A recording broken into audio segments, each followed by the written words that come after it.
এক একটা গাছে প্রচুর ফুল আছে, কিন্তু একটা টবে দুটো বা তিনটে করে ছোট গাছ আপনারা বসিয়ে দিতে পারেন।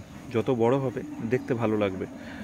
রুট বাউন্ড হলেই কিন্তু বোগেনভেলিয়ার ভালো, অর্থাৎ শিকড় ছাড়লে, বিশেষ করে এই দেশি গাছগুলি।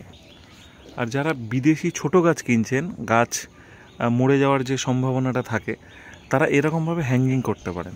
ছোট টবে আছে, তারপরে একটা বড় টবের মধ্যে হ্যাঙ্গিং করে দেওয়া আছে। আর নর্মালি কিন্তু ভীষণ ভালো আছে গাছগুলো। আর গাছের গ্রোথ দেখুন, কতগুলো ডাল আছে চিন্তা করে পারবেন না। 1 2 3, প্রচুর। এটা তো প্রচুর আছে। এটা একটা আছে, এ অনেক ছোট থেকে আছে। এটা রুবি রেড। এখনও পর্যন্ত এই গাছটা ছোটো টব থেকে এখানে করে দিয়েছি। এটাও কিন্তু খুব সুন্দর আছে। এই গাছটা তো আমার হ্যাঙ্গিংয়ে খুব বড় হয়ে গেছে, আর অনেকবার দেখেছেন গাছটাতে।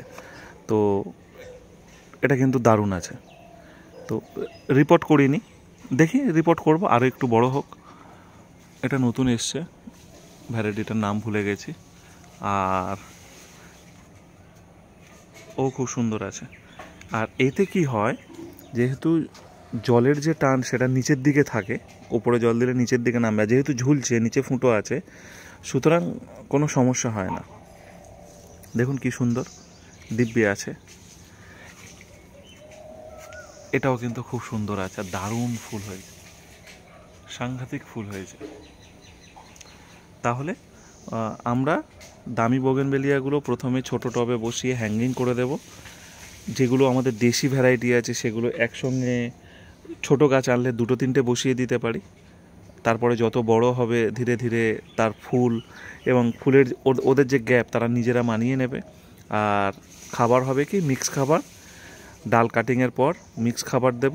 ডাল কাটিংয়ের পর নয়, মানে গাছে ফুল হয়ে গেলে, ডাল কাটতেও পারেন নাও পারেন, ফুল হয়ে গেলে মিক্স খাবার দেব। আর সামান্য একটু সুপার ফসফেট দেব। আর অন্য কিছু সেরকম দেওয়ার দরকার নেই। হ্যাঁ, অন্য গাছে অনুখাদ্য দিলে একে দিতে পারেন, অন্য গাছে ফাঙ্গিসাইড দিলে এই সময় একে দিতে পারেন, তাতে কিন্তু কোনো অসুবিধা নেই। সবাই ভালো থাকুন, সুস্থ থাকুন, নিজেদের মতন করে গাছ করুন।